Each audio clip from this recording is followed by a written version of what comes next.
Bonjour et bienvenue sur le plateau de Trade ou pas Trade, une émission entièrement consacrée à la bourse en général et au trading en particulier. Cette émission est aussi ce qu'on appelle un document à caractère promotionnel car on y parlera produits de bourse avec Léa Gézéquel, vendeuse produits de bourse, Société Générale. Bonjour Léa, merci d'être avec nous. Au menu cette semaine, nous allons parler des dividendes, de IMCD, de Schneider, du Brent, de Valeo et de Getlink. Il ne me reste plus qu'à présenter nos invités assis autour de la table. Avec pour commencer Jean-Luc Huissac, trader pour compte propre, formateur, Perceval Finance. Bonjour Jean-Louis, merci d'être avec nous. Bonjour tout le monde. Dorian Badi, analyste meilleur taux placement. Bonjour Dorian, merci d'être avec nous. Bonjour Thibault. Mathieu Lebrun, spécialiste responsable de l'analyse technique au sein des publications Agora. Bonjour Mathieu et merci d'être avec nous. Alors on commence tout de suite avec la première rubrique, on refait la semaine.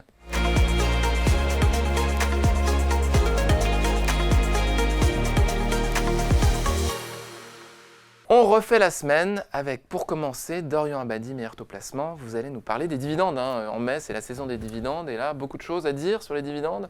Pas mal de choses, effectivement. C'est la saison, vous l'avez dit. Ce n'est pas seulement le moment où on déclare ses revenus. C'est surtout, j'ai envie de dire, la saison de paiement des dividendes. Alors, on a le gestionnaire d'actifs, Janus Anderson, qui a publié un rapport très intéressant sur le sujet et qui nous dit globalement que le premier trimestre 2024 a été un nouveau record au niveau mondial avec 340 milliards de dollars versés aux actionnaires sous forme de dividendes.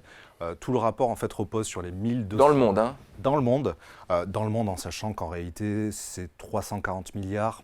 Sur ces 340 milliards, il y en a 180 qui proviennent des États-Unis et seulement 50 milliards de l'Europe. Ce total est en progression de 2,4% sur un an. Et la proportion européenne, elle, est en baisse de 20% sur un an. Alors dit comme ça, ça pourrait sembler inquiétant. En réalité, l'essentiel des entreprises européennes et singulièrement françaises versent au deuxième trimestre et non pas au premier. Donc pour le moment, on a les chiffres du premier trimestre, le deuxième n'étant pas encore. Oui, a priori, l'intégralité, la grande partie des dividendes sur le CAC 40 notamment, sont versés au mois de mai, donc au deuxième trimestre. On dit généralement de fin avril à mi-juin, on est en plein dedans. Au premier trimestre, la France n'a versé entre guillemets que 3 milliards sur un total annuel qui devrait être entre 68 et 70 milliards. Donc on voit bien que le gros effectivement de la saison des dividendes est en cours ou est à venir dans les tout prochains jours. Donc c'est un sujet crucial parce que c'est un nouveau record au premier trimestre. 2024 devrait également être une année record avec un global, un total mondial autour de 1700-1720 milliards en progression de près de 4% sur un an, en sachant que les 2 dernières années ont également été des records. Donc on a vraiment des entreprises qui chouchoutent leurs actionnaires, c'est le moins qu'on puisse dire, en sachant que ces chiffres-là ne se reposent que sur les 1200 premières capitalisations mondiales. Donc ça n'est pas parfaitement exhaustif, mais ça donne déjà une bonne tendance de fond. Est-ce qu'on a une corrélation entre le montant des dividendes et les résultats qui sont publiés? Ou est-ce que la part des dividendes est un peu plus importante pour des résultats équivalents? Alors, c'est très variable d'une entreprise à l'autre. Ce serait compliqué de faire une généralité. C'est très variable, d'autant que les dividendes sont un double tranchant. Dès l'instant où une entreprise baisse ses dividendes, elle est généralement très lourdement sanctionnée en bourse. D'ailleurs, à ce sujet, il y a une notion que les téléspectateurs pourraient creuser. Pour ceux qui ne la connaissent pas, c'est celle des aristocrates des dividendes. Alors, la définition varie beaucoup d'un pays à l'autre, mais globalement, c'est une grande entreprise qui a augmenté de manière continue ses dividendes sur les 25 dernières années. Donc, quand on établit une stratégie d'investissement sur les dividendes, souvent on vient investir sur ces grands noms-là avec le plus souvent une stratégie de réinvestissement, tout ou partie des dividendes dans ces titres-là pour travailler, pour réinvestir ce qu'on appelle les intérêts composés. Sur le moyen et le long terme, effectivement, c'est une stratégie historiquement qui s'est révélée particulièrement payante. Alors les valeurs qui versent des gros dividendes, on appelle ça comment? Les aristocrates du dividende. D'accord, des valeurs de rendement, c'est ça? Des valeurs de rendement également. Alors, en opposition à d'autres types de valeurs comme les cycliques, les défensives, les cycliques qui vont suivre des cycles économiques, tout simplement. Les valeurs défensives qui, quel que soit l'état de l'économie nationale ou mondiale, vont plutôt bien résister. C'est le cas par exemple des entreprises dans la grande distribution, parce que quel que soit l'état de l'économie, on aura toujours besoin de faire nos courses, typiquement. Il y a des valeurs qui ne versent pas de dividendes, qu'on appelle plutôt des valeurs de croissance. Donc alors, des valeurs de croissance, c'est vrai, mais dans le rapport de Janus Anderson, il y a plusieurs éléments qui sont assez intéressants, notamment le fait que sectoriellement, au premier trimestre, on a d'abord eu les valeurs de la santé qui se sont vraiment distinguées, notamment Novo Nordisk en Europe, mais aussi justement les valeurs de croissance du secteur technologique. Au premier trimestre, on a notamment eu Meta, donc la maison mère de Facebook, Instagram, WhatsApp, qui a versé pour la première fois ses dividendes, un peu plus d'1 milliard de dollars. Côté chinois, Alibaba... Peu de choses. Peu de choses. Pour Meta, c'est peu de choses, mais c'est symbolique. Côté Oui, chinois, c'est peut-être un nouveau mouvement, c'est-à-dire que les ouais, technos vont peut-être commencer à verser du dividende. c'est le cas. Vous avez Alibaba, donc le géant du e-commerce chinois également, qui a réalisé ses premiers versements de dividendes. Et un peu plus symbolique, Walt Disney qui a rétabli son dividende après l'avoir suspendu pendant le Covid. Est-ce que ce n'est pas aussi un signe que cet argent qui est versé aux actionnaires se fait pas au détriment, mais en tout cas en arbitrage d'un investissement dans de nouvelles Bien sûr. activités Bien sûr, parce que c'est toujours bon de rappeler que le dividende, c'est une portion des bénéfices d'une entreprise qu'elle verse à ses actionnaires pour les récompenser, les féliciter de leur fidélité, de la prise de risque aussi qu'ils prennent par définition en investissant dans les actions. Mais ça n'est pas le seul moyen de les féliciter. Il y a aussi donc, les rachats d'actions qui devraient être aux alentours de 1100 à 1200 milliards de dollars. Donc en cumulé, on devrait être autour de 3000 milliards de dollars versés sous une forme ou une autre, dividendes ou rachats d'actions, cette année aux actionnaires au niveau mondial. L'Europe se distingue. Et la France est le pays le plus généreux en Europe en la matière, à nouveau, surtout au deuxième trimestre. Donc il y a plusieurs choses qui sont importantes, parce que tout ça, c'est très théorique. Pour la pratique, alors je vais prêcher évidemment pour ma paroisse, on a rédigé un guide d'investissement d'une 20aine de pages chez Meilleur Taux Placement qui est accessible à tout le monde, téléchargeable gratuitement. Et régulièrement, on rédige des articles sur le sujet. Le dernier date de novembre et le prochain sera dévoilé cette semaine, ce week-end, sur notre site et en newsletter. Concrètement, en fait, il y a deux grandes méthodes pour accéder à ces fameux dividendes. Soit ce qu'on appelle le stock picking, c'est-à-dire que je vais acheter du Total, je vais acheter du Carrefour, je vais faire ma propre allocation tout seul. Soit acheter des fonds d'investissement qui sont dédiés aux dividendes européens, mondiaux, peut-être ISR, c'est-à-dire les entreprises vertueuses, les fameuses de l'investissement socialement responsable. Et ces fonds-là peuvent être accessibles dès 50 € en réalité d'investissement sur certaines assurances vie, typiquement Meilleur Taux, Liberté Vie. Donc c'est réellement accessible à tout le monde. Il ne faut pas tomber dans ce stéréotype qui voudrait que les dividendes soient réservés à certaines grandes fortunes ou certains investisseurs fortunés. C'est vraiment accessible à tout le monde et en particulier si on adopte certaines stratégies que l'on détaille dans le guide et qui sont vraiment à la portée du bon père de famille. Très bien, merci beaucoup Dorian. On va passer à Jean-Louis qui s'est prêté à l'exercice d'une demande d'un de nos téléspectateurs sur une entreprise qui s'appelle IMCD, que vous ne connaissez pas forcément, mais vous êtes prêté à l'exercice et vous allez nous faire son analyse technique. Ouais. Jean-Louis, si vous le voulez bien. Tout à fait. Donc, c'est un des leaders mondiaux de la distribution de produits chimiques, de spécialités et d'ingrédients alimentaires. Alors, c'est vrai que je ne connaissais pas cette valeur. Elle est pas trop suivie. Enfin, je n'ai pas trouvé beaucoup de littérature dessus. On va dire que, bon, globalement, comme ça, sur l'approche fondamentale et de ce qu'elle fait, ça ne fait pas rêver. Bon, c'est une boîte solide, qui verse un petit dividende. Donc justement, on en parlait. Et ils ont annoncé leurs chiffres le 26 avril, là, ou le 25. Enfin, c'est le 26 qu'elle casse la figure assez fortement. Avec des volumes Alors, avec des volumes forts, mais avec une volatilité très forte. Et une réaction pas inintéressante, parce qu'elle a perdu jusqu'à quasi 11%. Elle finit à -5. Vous voyez, à la moitié, là, elle finit avec une bougie verte. C'est-à-dire, on finit plus haut qu'à l'ouverture, et bien sûr que le plus bas. Et donc, grosse redistribution des forces. C'est bien. C'est un signal que peut-être la baisse est stoppée. Et d'ailleurs, ça rebondit. Bon, évidemment, de le dire après coup, c'est plus facile, mais c'est une figure caractéristique d'une possible... Bon, on va s'arrêter là. Et elle se reprend. Mais on voit que les moyennes mobiles restent... là, j'ai mis, si vous voulez, la 21, la rouge. Elle reste baissière. On fait une dérive horizontale. Bon, les avis sont plutôt neutres. Il y a, je pense, dans ce genre de configuration-là, il n'y a pas d'achat immédiat, si vous voulez, qui s'impose. Ça, c'est sûr. Ce qu'il faudrait, c'est peut-être l'acheter sur un petit repli, mais il ne faut pas non plus que ça baisse trop, parce que si ça baisse trop, ça va déclencher le signal d'une nouvelle impulsion baissière. Par exemple, sous 131, c'est pas bon. Là, il faut vraiment... Enfin, il faut ressortir pour essayer peut-être de le racheter plus bas si on y croit. Après, l'idée, c'est d'acheter, d'investir autour de 136. Vous voyez, c'est souvent... quand on veut que la valeur conserve un maximum de chances de rebondir, il ne faut pas qu'elle aille trop bas. Donc 136, c'est bien. C'est le point bas, vous voyez, février-mars. Donc c'est pas une dégradation forte pour la structure de prix, là. Et sinon, après, l'impulsion, évidemment, il faudrait que les moyennes se retournent bien on pourrait avoir 146 franchis pour aller chercher à nouveau le 156. Mais vous voyez, on a une grosse dérive quand même qui dure depuis la fin de l'année dernière, et notamment le plus haut du début 2024. Les perspectives sont bonnes, mais il n'y a pas Rien de croissance à attendre. ouais. Voilà, il y a rien, elle ne fait pas rêver, comme je vous l'ai dit au départ. Donc 131, donc 136 peut-être première prise de position Voilà. potentielle, 131 validation. C'est pas bon. Hein. On remet peut-être une couche sur 145, c'est ça, quand on dépasse Et ou au-dessus pas de 146, Ouais. bah, à la limite, moi par exemple, si j'y croyais un peu, parce que ça dépend quand ça va se faire aussi. Si vous voulez, il y a le prix et il y a le timing. Si on y va dans 3 mois, oui, c'est moins d'intérêt. Ouais, d'accord. Donc, ce qu'on cherche en tant qu'investisseur, trader, c'est aussi un peu de dynamique. D'accord.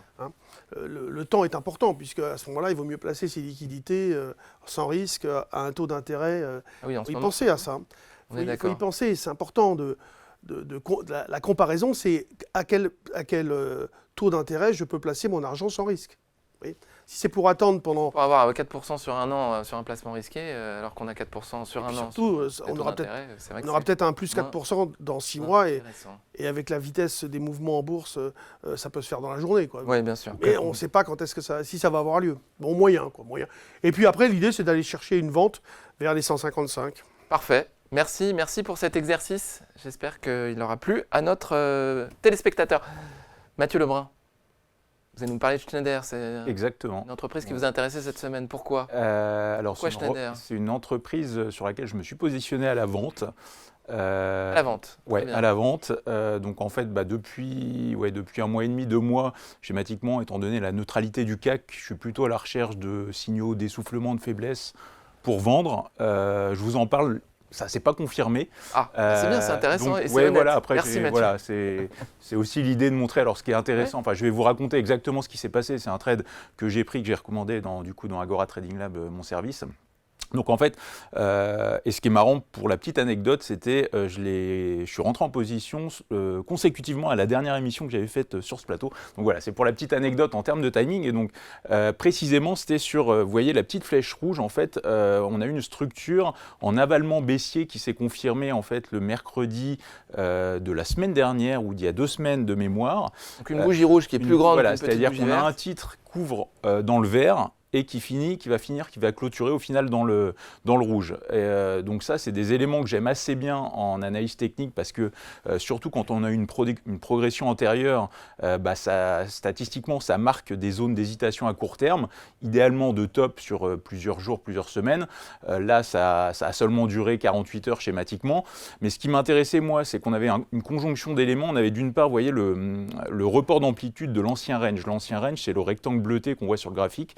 Et en fait, moi, j'avais une zone cible sur la valeur qui était évaluée à proximité des 240 €. Et donc, je sais, en fait, en tout cas, je l'avais dans mes screeners, quand on s'approchait de cette zone-là, j'allais surveiller typiquement les signaux d'essoufflement, tels que l'avalement baissier qui est apparu, du coup... alors, je n'ai pas la date précise en tête, mais donc j'avais une zone cible de résistance que je surveillais. Et quand on a eu ce signal d'essoufflement en séance qui tendait à se confirmer l'après-midi, moi je suis rentré sur des puts avec l'idée justement que ça allait marquer un top à proximité des 240 €. Alors ce qui était intéressant également, c'est qu'on avait dans le secteur industriel le pourquoi du comment l'avalement s'est formé, donc l'avalement baissier, donc l'ouverture en hausse et la clôture au plus bas, le titre devait prenait 1% à l'ouverture et avait fini à -1. C'est-à-dire quoi, c'est une publication de nouvelles ce jour-là? Exactement, c'est-à-dire qu'il y avait Siemens, l'allemand, l'homologue allemand dans le secteur industriel, qui avait publié et qui décrochait de 5%.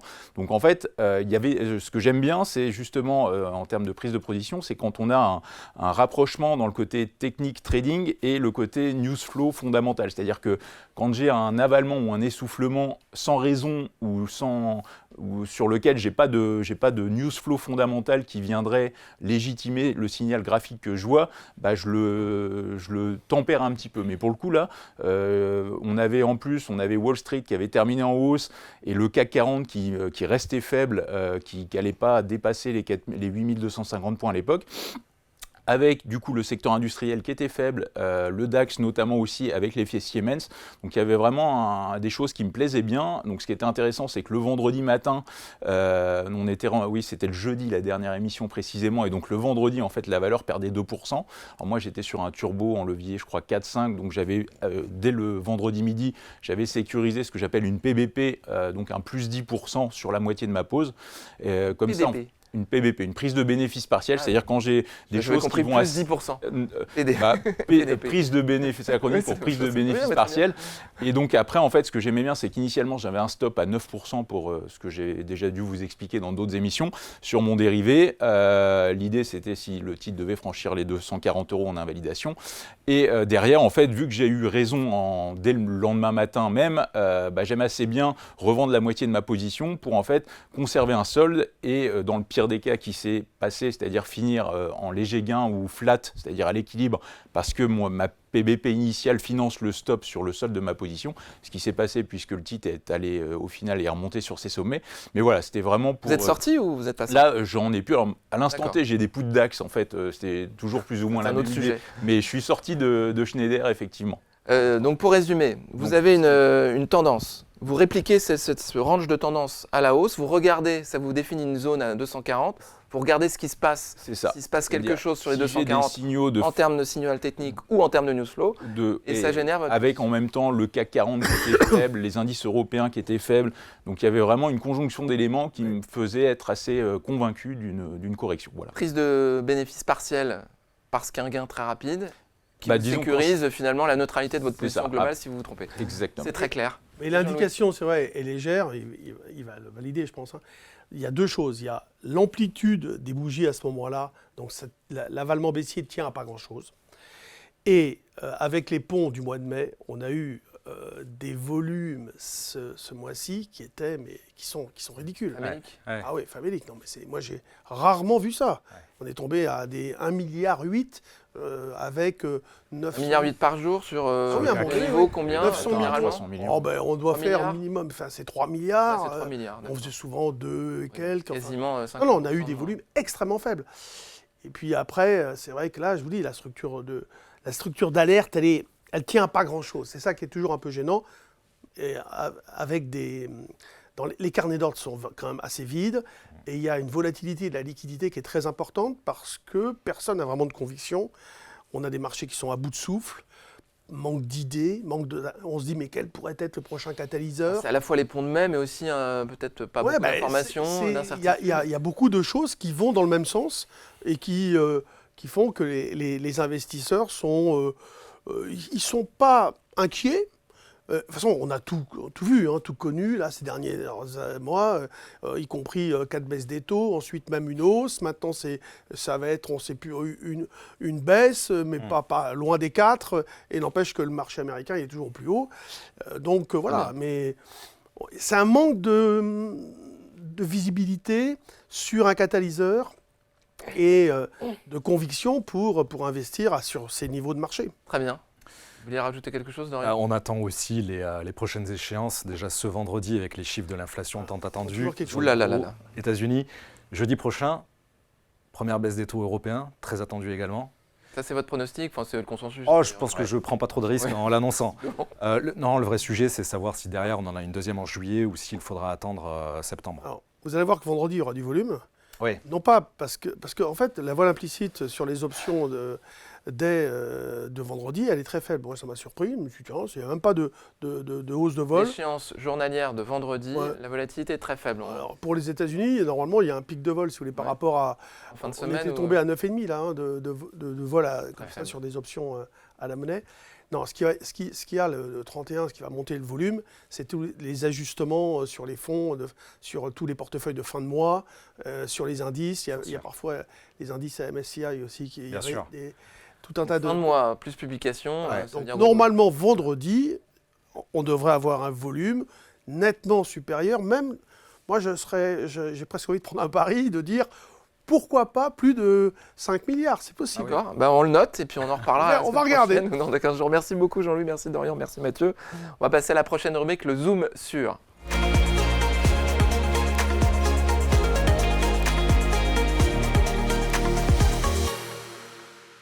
Le Zoom sur avec Léa Jézéquel, vendeuse produits de bourse Société Générale, produit de bourse qui va nous parler de quoi? Parler des discounts. Voilà, alors c'est pas les soldes, hein, je vous rassure, C'est pas les soldes. ça n'a rien à voir. Mais effectivement, c'est un produit dont on n'a jamais parlé sur ce plateau, qui fait partie de la famille des produits de bourse qu'on appelle la famille des produits de rendement. Et donc l'objectif de ces produits, c'est d'aller optimiser ce qu'on appelle le couple rendement-risque. Pas d'effet de levier sur ces produits-là. Pas d'effet de levier, absolument, par rapport à un investissement direct sur le sous-jacent. Donc ça va vraiment être ça le comparable. Et donc on va investir sur ce type de produit sur un horizon plutôt moyen terme quand on a des anticipations de marché assez atones. Donc ça va être par exemple une faible baisse, une stabilité ou une hausse modérée. Ce ne sont pas des produits qui correspondent à un scénario directionnel de hausse ou de baisse très forte. C'est vraiment plutôt dans un scénario de marché où on ne sait pas trop ce qui va se passer. On va aller chercher justement à booster ce couple rendement-risque par rapport à juste investir sur le sous-jacent. Alors ça existe sur des actions, sur des indices, sur des métaux précieux et de l'énergie. Donc concrètement, comment ça fonctionne? Quand on va acheter ces produits, on va les acheter en fait, d'où le nom discount, à un prix qui est légèrement inférieur au sous-jacent en tant que tel. Pour autant, à maturité, le produit va être remboursé du montant du sous-jacent. Donc en fait, on va finalement acheter un peu moins cher quelque chose qui potentiellement va performer comme le sous-jacent.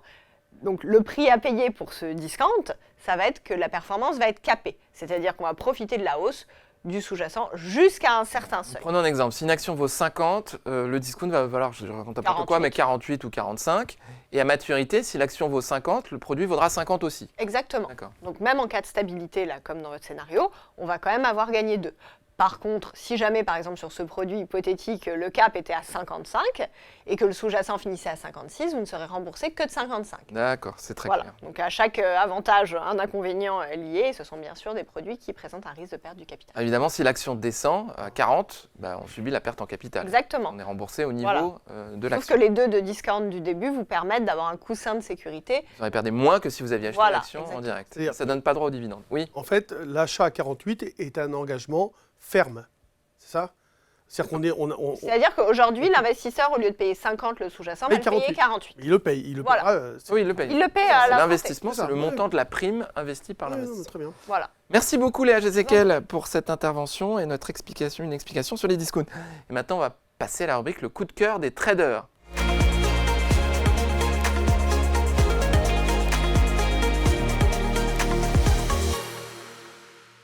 Le coup de cœur des traders, vous connaissez le principe si vous regardez l'émission. Chacun de nos invités assis autour de la table a 60 secondes précises pour décrire, convaincre les 2 autres invités que le scénario qu'ils vont expliquer en 60 secondes est un bon scénario et pour déterminer s'il y a trade ou pas trade. Alors on va commencer avec Dorian Abadi, meilleur taux placement. Vous allez commencer avec le Brent. Le Brent, oui, Alors vous êtes prêts ou pas? toujours, Vous êtes sûr? certain. Très bien. Alors on va mettre le chronomètre, c'est parti, 3, 2, 1, allez-y Dorian.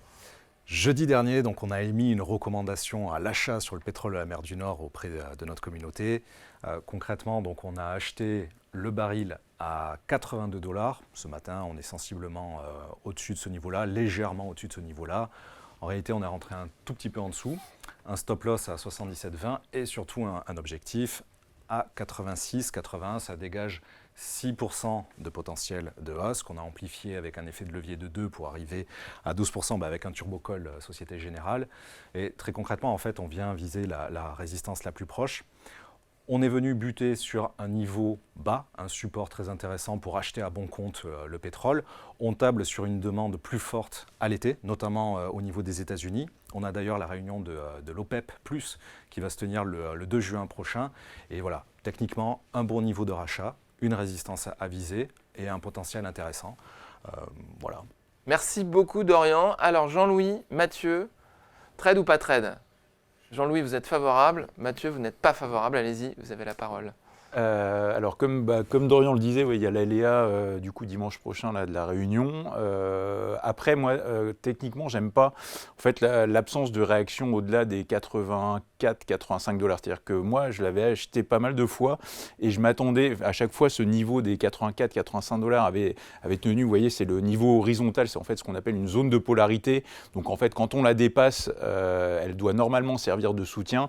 Et là l'impulsion qu'on a eue du coup sûrement fin avril, la cassure de cette zone ne me plaît guère et donc si c'est pas impossible qu'il y ait un petit sursaut, je serais plutôt moi chercher des ventes sur rebond que d'acheter le rebond de manière directionnelle ici. Voilà. Très clair. Merci beaucoup Mathieu. Jean-Louis, vous êtes plutôt favorable à ce Sur le plan scénario? technique, c'est une zone support. Le niveau 81, là, à peu près, hein, c'est ça le point bas. 80-82, on va dire. En fait, le pétrole a baissé dans cette phase sur l'idée qu'on allait avoir un ralentissement économique, que ça allait pas repartir, etc. Et puis alors, maintenant, les chiffres montrent que la dynamique économique reste forte tout de même. Une hausse de la croissance prévue en Chine à 5%, j'ai vu ça ce matin. Ouais, alors, là, c'est un peu récent pour qu'on puisse avoir une interprétation sur les cours d'hier et d'avant-hier, mais oui, je pense que si on s'intéresse au pétrole, si on veut investir sur le pétrole, c'est le bon moment et le bon niveau de prix. Voilà, Très bien. c'est une bonne opportunité. Après, on peut toujours se dire, si on casse 80, je sors pour essayer de tenter de revenir plus bas. Bon, ok, ça c'est dans le trading, mais sur le plan investissement fondamental, prendre une position pour nous ramener, mais à court terme, on peut très facilement remonter vers 88.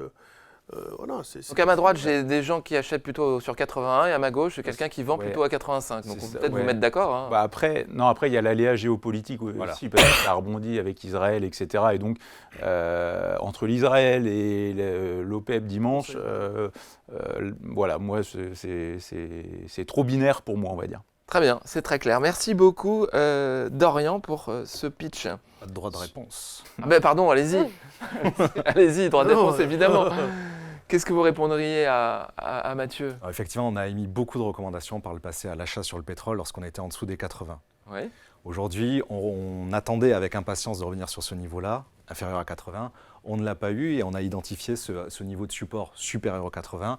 Et je ne dirais pas jusqu'à dire qu'on s'est précipité sur les 81-50, mais c'est vrai que pour nous, c'est un gros niveau. D'un point de vue fondamental, effectivement, on a eu pas mal d'indications, pas seulement sur la Chine, mais aussi sur l'Europe, avec ce qu'on appelle les fameux PMI manufacturiers, et voilà, les indices, les indicateurs d'activité, les thermomètres de l'activité économique qui ont été plutôt robustes, notamment Directeur en d'achat. Allemagne. Ouais. Directeur d'achat.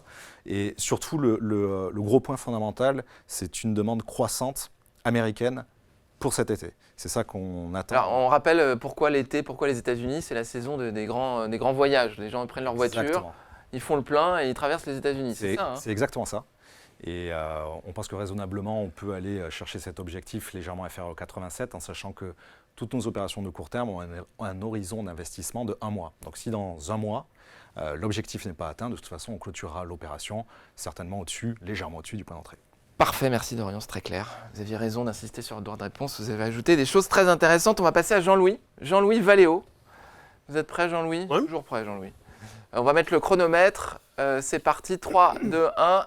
Allez-y, Jean-Louis. Ah bien là également, c'est la recherche du bon prix pour rentrer. Donc le problème, c'est qu'on vient de monter juste à l'approche du support autour de 11 €. En fait, la valeur a beaucoup baissé et elle a digéré doucement sa mauvaise période. Et là, elle a déclenché un signal d'achat début mars. OK. Et on est allé faire ce qu'on appelle un double top et le deuxième un peu plus haut. Donc on reste, si vous voulez, dans une dynamique de reprise. C'est une valeur où les fondamentaux s'améliorent, ils ont moins de pression sur les marges,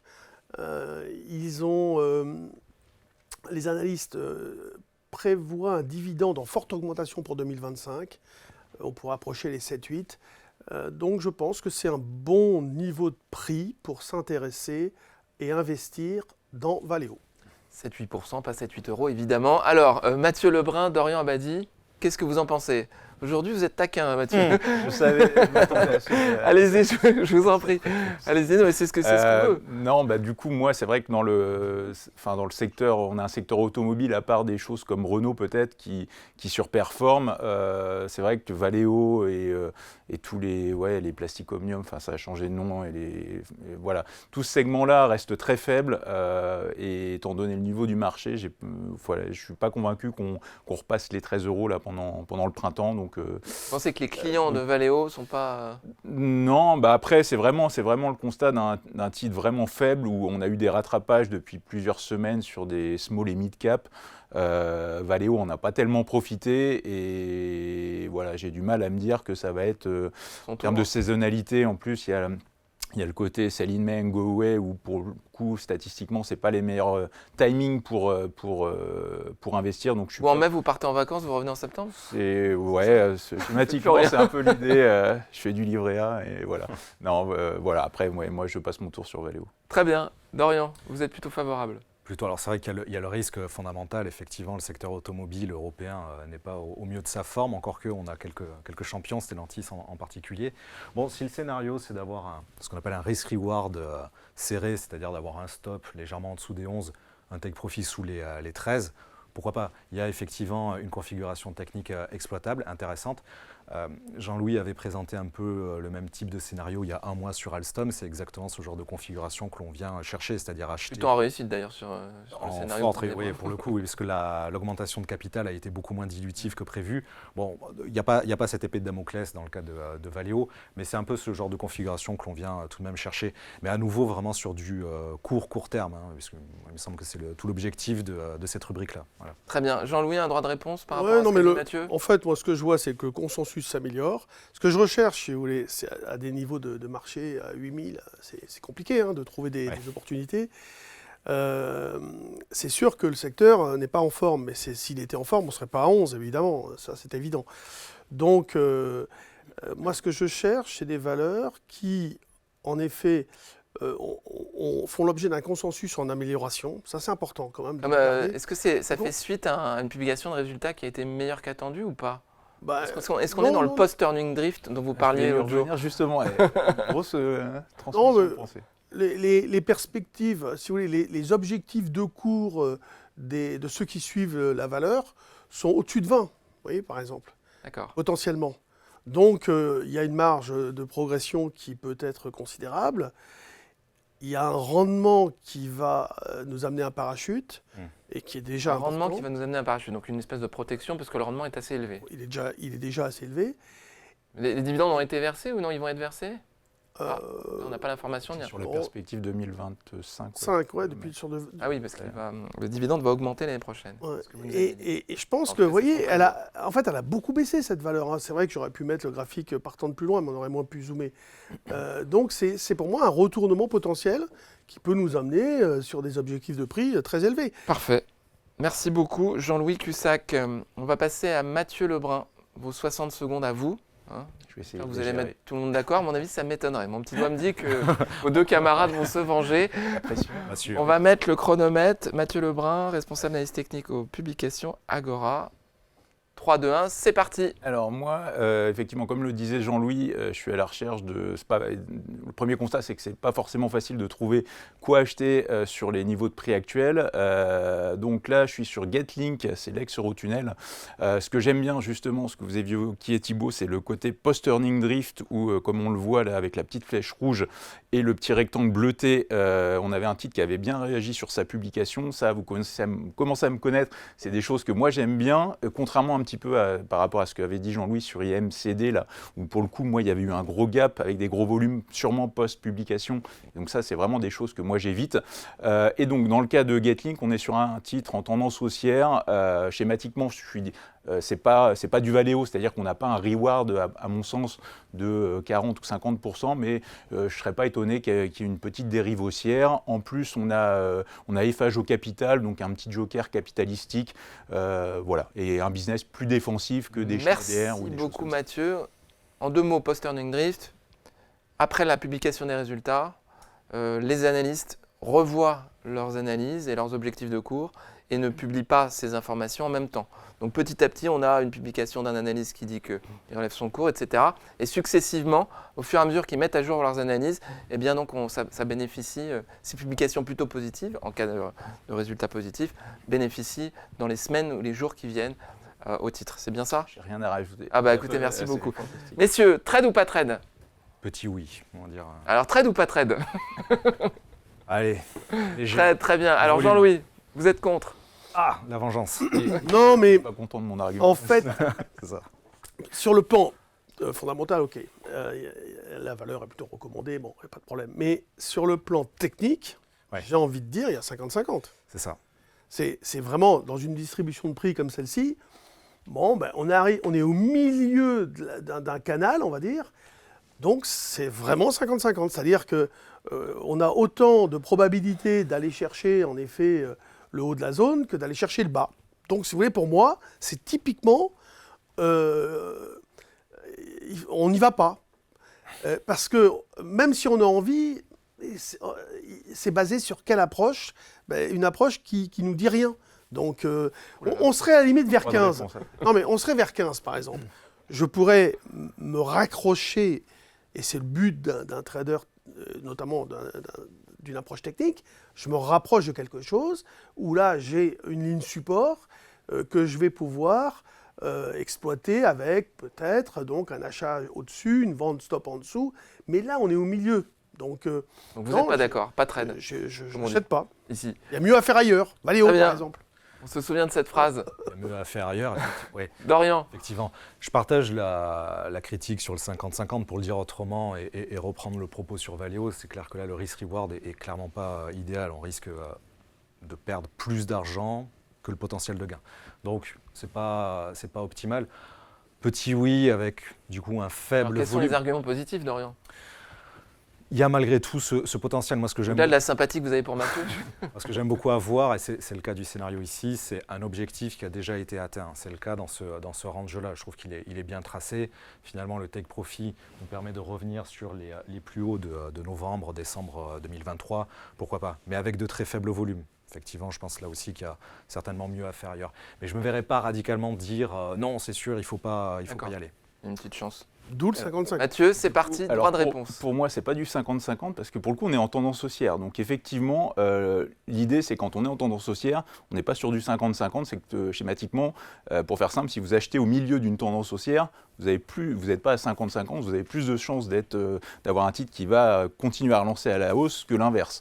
Et contrairement du coup, moi, à Valeo, ou pour le coup antérieurement, Valeo, effectivement, les objectifs, tout le consensus, il est à 20, voire 30 depuis X années, et sauf que ça baisse tout le temps. Donc en fait, typiquement dans le cas de Valeo, pour moi, on est genre sur du 50-50, mais avec un risque défavorable. Après, ce que je disais aussi, là où je suis d'accord avec Jean-Louis pour le coup, c'est qu'on a plus d'upside, c'est-à-dire on a un plus gros reward potentiel sur Valeo si ça confirme. Mais là, pour moi, la probabilité de confirmer, elle est beaucoup plus faible que sur Getlink. Voilà.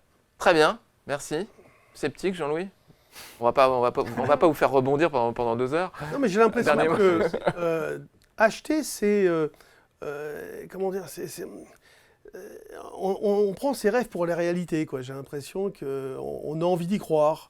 On a l'impression que ça va bien se passer, mais Vous le sentez pas, on a compris. mais non, mais moi j'essaye de trouver à chaque fois, c'est prendre une décision en bourse entre la chance et un savoir-faire, c'est que le savoir-faire s'explique. Vous pouvez toujours expliquer pourquoi vous avez fait quelque chose. Quand c'est de la chance, c'est de la chance. Là, j'ai l'impression que c'est de la chance quelque part. On joue la chance, on joue ce que vous avez dit, c'est-à-dire une tendance haussière.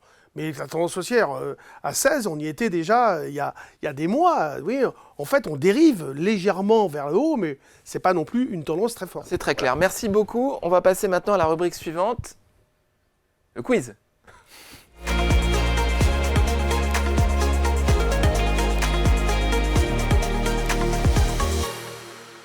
Rubrique le quiz à vos marques, hein, le nom de la rubrique, avec Léa Jézéquel qui va nous parler de quoi? Du calendrier boursier, les D'accord. grandes tendances, les grands moments forts dans votre année en tant qu'investisseur, ce qu'il faut savoir, qu'est-ce qui se passe à quel moment. Voilà, donc je suis sûre que ce quiz va vous paraître très facile pour vous qui êtes des experts, mais je suis sûre que nos auditeurs, va nos voir téléspectateurs vont C'est un quiz apprendre historique plein de choses. C'est historique ou c'est... Non, non, c'est pas historique. Enfin, il y a un peu d'historique, vous verrez. Allez, arrêtez de poser des questions. Première question, je vous rappelle le principe, vous attendez la fin des énoncés possibles avant de buzzer. Sur quelle période de l'année sont généralement versés le plus de dividendes pour les sociétés du CAC 40 ? Je sais pas. S'agit-il de janvier, février, mars, avril, mai, juin ou juillet, août, septembre ? Jean-Louis Cussac. Jean-Louis. J'ai Dorian, il a j'ai déjà même pas répondu. buzzé. Il a déjà répondu. Tout le monde le sait, c'est 2. Effectivement. Alors pour les sociétés françaises, tous les dividendes sont généralement versés entre avril, mai et juin. Ce qui est intéressant, c'est que sur certaines entreprises du CAC 40, il est possible d'avoir des versements en plusieurs fois sur l'année. Effectivement, c'est quelque chose qu'on sait moins. C'est notamment le cas dans le domaine de l'énergie où en fait on a une forte visibilité sur les revenus et où là on peut décider de splitter son dividende sur des échéances. Pourquoi ils ne font pas tous ça d'ailleurs Alors il y en a de plus en plus. Aux États-Unis, c'est courant. Mais en France, il y en a de plus en plus. C'est plus facile à rattraper un quart de dividende étalé sur plusieurs fois, plus qu'un dividende d'un coup. Oui, c'est aussi dans l'esprit de fidéliser les actionnaires. Voilà, on répartit Quel est le côté négatif de le faire en 4 fois, par exemple, trimestriel? Pourquoi elles ne le font pas toutes? Est-ce qu'administrativement, c'est plus compliqué pour les sociétés? Je ne sais pas. Je ne crois pas. Mais après, les décisions sont prises lors des assemblées générales. Et on dit on va d'habitude. Et de trésorerie aussi. Historiquement, on a toujours fait comme ça. Il y a la visibilité dont parlait Léa, mais au-delà de la périodicité, ce qui compte surtout, c'est évidemment la croissance du dividende. C'est surtout ça que l'on regarde. Le cas d'école, c'est évidemment total pour le paiement trimestriel et parfois même avec certains bonus, certains acomptes supplémentaires. Oui, mais le dividende, il est payé en mai pour l'activité, au titre de l'activité de l'année précédente, validé par l'Assemblée générale des actionnaires. Donc on dit l'Assemblée générale valide et peu de temps après, il y a le versement du dividende. Pourquoi ce versement ne se fait pas en 4 fois? Question administrative, technique peut-être? On y reviendra. On y reviendra. Deuxième question, Léa. Deuxième question. À quoi correspondent les journées des 4 sorcières en bourse? S'agit-il des 3e vendredis de chaque mois, des 4 pires journées dans l'histoire de Wall Street ou des 3e vendredis des derniers mois de chaque trimestre? La 3. Dorian. Effectivement, c'est bien la 3. Bravo Dorian. Cassez votre buzzer. Oui. Donc ces 4 sorcières, les Quadruple Witching Day nous viennent de Wall Street et c'est une période effectivement bien particulière qui est très regardée en bourse. Pourquoi? Ils ont lieu les 3e vendredis de chaque trimestre, donc en mars, juin, septembre et décembre. Et en fait, c'est parce que les produits dérivés expirent à cette date-là et sur ces 4 sorcières, on va avoir l'expiration des options et des contrats à terme sur actions et sur futur, donc ça fait 4 grosses expirations. Mais il existe aussi la journée des 3 sorcières, qui elle se produit chaque mois, donc c'est la différence entre les 3 et les 4 sorcières, et c'est toujours le 3e vendredi de chaque mois. Et donc ce qu'on a en moins sur les 3 sorcières par rapport aux 4 sorcières, c'est que les contrats à terme sur action n'ont qu'une échéance, elles, qui sont trimestrielles. Du coup, c'est ce qui, c'est la différence entre ces deux journées. Ça peut venir assez tôt dans le mois finalement. 3e vendredi, ça peut être le 16 ou le 15. Oui. Effectivement. Ok, très bien. Généralement, on a un petit rebond de volatilité à cette occasion-là. Maintenant, c'est tout le temps les 4 sorcières. Il y a tout le temps des. Non, mais c'est vrai. Il y en a de plus en plus, de toute façon, des contrats qui arrivent. Oui, Des sorcières. On met des échéances à toutes les semaines. Oui, il voit des sorcières partout. C'est très oui, bien. Troisième question. C'est un peu ancien. Enfin bon. Troisième question. 1 point pour Jean-Louis, 1 point pour Dorian. Quel est en moyenne le plus mauvais mois boursier de l'année? S'agit-il de septembre, octobre ou août? Oh, ça sent le pif. Non, parce que c'est octobre, les crashs. On va voir s'il y a le métier. Les crashs, c'est souvent en octobre. Après, l'août, c'est souvent pas terrible, c'est vrai. Ouais, moi, je vais dire octobre, parce que c'est là que... Non. Donc, c'est août. Dorian. Septembre. Effectivement. J'aurais pris aussi septembre. Mais j'aurais eu le même raisonnement que Jean-Louis, Non, j'aurais dit octobre. Alors vous verrez, l'autre question rebondira un peu sur ce qu'a dit Jean-Louis. Mais alors, le mois de septembre, c'est le pire mois de boursier. Pourquoi? Un repli moyen de 1,51% pour le CAC et 1,1% pour le S&P depuis la création de ces indices jusqu'à 2022. Donc il y a quand même une large période qui est étudiée. Et en fait, on considère que cette faible performance coïncide un peu avec la rentrée, le fait que certaines personnes remettent à jour leur portefeuille, prennent leurs bénéfices et se disent finalement c'est la rentrée, on a plein de frais, on va plutôt cleaner un petit peu nos portefeuilles boursiers avant de repartir sur une nouvelle page. Et curieusement, le mois de juillet, lui, est le meilleur mois boursier de l'année, avec un gain moyen de 1,7% pour le S&P. Alors sell in May, go away, visiblement, come back in July. Ouais, sell in July. Ouais. Non mais ça donne beaucoup de mesures sur ces proverbes qui parfois ne sont pas fondés sur des réalités statistiques. Ouais, après moi, en fait, empiriquement, quand on a quand même vraiment pas mal progressé sur les 5-6 premiers mois de l'année, Généralement, c'est des choses que j'ai souvent constatées. Alors après, je n'ai pas backtesté la chose sur 50 ans. Mais après, c'est vrai qu'il y a des fois, il y a des années, quand on est au Covid et que le CAC dévisse de 40%, on arrive en avril, effectivement, le sell in May and go away.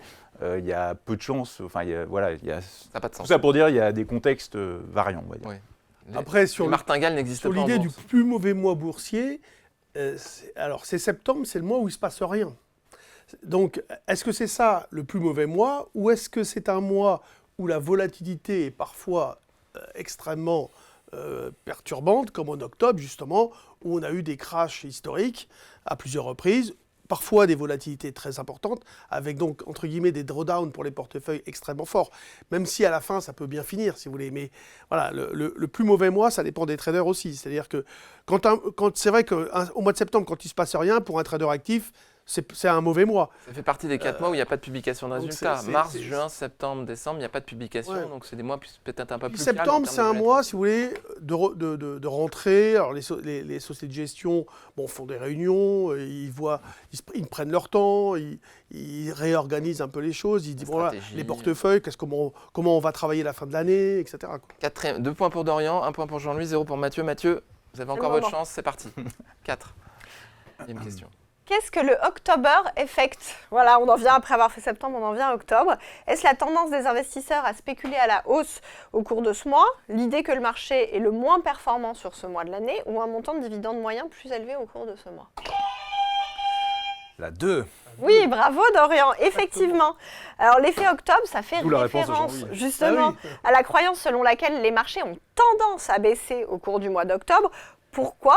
Parce qu'en fait, il y a eu tous ces cracks boursiers au mois d'octobre. Alors, on retrouve la panique de 1907, le jeudi noir de 1929, le lundi noir de 1987. Tout ça, c'était en octobre.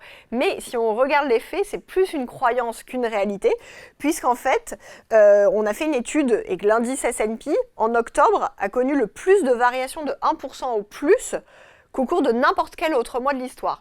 Donc effectivement, il est plus volatile, mais pour autant, il n'est pas plus baissier qu'un mois. Encore une C'est fois, vraiment méfiez-vous une des croyance. martingales. Très bien, 5e question, 3 points pour Dorian. Vous êtes imbattable aujourd'hui. On va Comme voir si d'habitude. quelqu'un vous rattrape un petit peu sur la... Comme d'habitude. On va y aller. Doucement. On va fermer. 5e question. À quelle fréquence la composition du CAC 40 est-elle mise à jour? Est-ce annuellement, trimestriellement ou mensuellement? Dorian, c'est... C'est normal. Jean-Louis, je pensais que vous l'aviez, celle-là. Parce que Dorian, on va répondre d'abord. Normalement, c'est la 1, mais je crois que c'est 2 fois par an que le comité se Ah, faut se décider, Ouais, Dorian. La 1. non, mais Non. Bah, Deux, j'aurais alors. dit semestriellement. 2 pour... Deux pour moi. Oui, c'est Mathieu. ça, trimestriellement. Effectivement. Donc, c'est quatre. La composition du CAC, elle est mise ah oui, il fallait rappeler. S'il vous plaît. Elle est mise à jour trimestriellement par un comité d'experts qu'on appelle le Conseil scientifique des indices. Ok. Et en fait, le but, c'est que l'indice soit représentatif du flottant et de la capitalisation de chaque société. Et en général, quand une entreprise du CAC 40 sort du CAC, elle est remplacée par une entreprise du CAC Next. Là, il y a la 3 qui s'affiche D'où- en bonne réponse. D'ailleurs, Non, mais- Dorian. d'où l'intérêt des ETF. Alors, c'est vrai, moi, je pensais que c'était effectivement 2 fois au lieu de 4, mais il y a un côté très darwinien, du coup, dans les indices boursiers, parce qu'à cette occasion-là, on enlève les maillons faibles et on fait rentrer des maillons forts. Donc, d'où l'intérêt des ETF, c'est que finalement, on se retrouve toujours à investir sur un indice qui n'est jamais le même. Le CAC il y a 10 ans n'était pas le CAC d'aujourd'hui. Mais on se retrouve toujours à investir sur les champions, les maillons forts de tel pays, telle zone, tel secteur. Et- Merci. Je le saurais, donc c'est 4 fois. Victoire de Dorian. Jean-Louis, vous aviez... Non, mais- Ah, d'ailleurs, il y a une erreur, c'est pas Oui, mensuellement. oui, il y a alors, une c'est erreur sur le quiz, on va trimestriellement, corriger. c'est Non, mais en plus, trimestriellement. non, mais parce que la composition du CAC, elle peut ne pas bouger. Bien Elle sûr. peut, bien sûr, c'est la revue. Bien C'est sûr. la revue. Bien Il y a un sûr. conseil scientifique qui Ah se oui, réunit donc, qui dit on bouge ou on bouge La pas. composition, elle n'est pas mise à jour. Enfin, pour moi. Ah, encore un débat sur le wording de la Non, parce que question, mais là non, je mais vous rejoins. J'avoue que je comprenais pas trop l'histoire parce que il peut ne pas bouger Oui, pendant 3 mais la mois. mise à jour de dire est-ce Ouais. qu'il y a un changement ou pas. Mais Après, c'est ça, on fait un état des lieux. Pour info, la composition du CAC, elle est mise à jour en permanence de par la pondération des sociétés qui Il y a autre changent. chose. bien Oui, sûr. mais les- Aussi, non mais voilà. Les composants sont les mêmes. Mais sa composition, non. Voilà. La pondération, oui, sa composition, non. Merci à tous pour cette émission, c'était très intéressant. Je tiens à rappeler aussi que vous êtes plus de 200 000 à nous regarder régulièrement, notamment sur la dernière émission. Merci infiniment pour votre fidélité. Nous sommes très fiers de pouvoir compter sur vous à chaque émission. Je rappelle également que vous pouvez nous demander d'analyser un titre. Nos invités seront ravis de le faire pendant l'émission. Merci à vous et à la prochaine fois.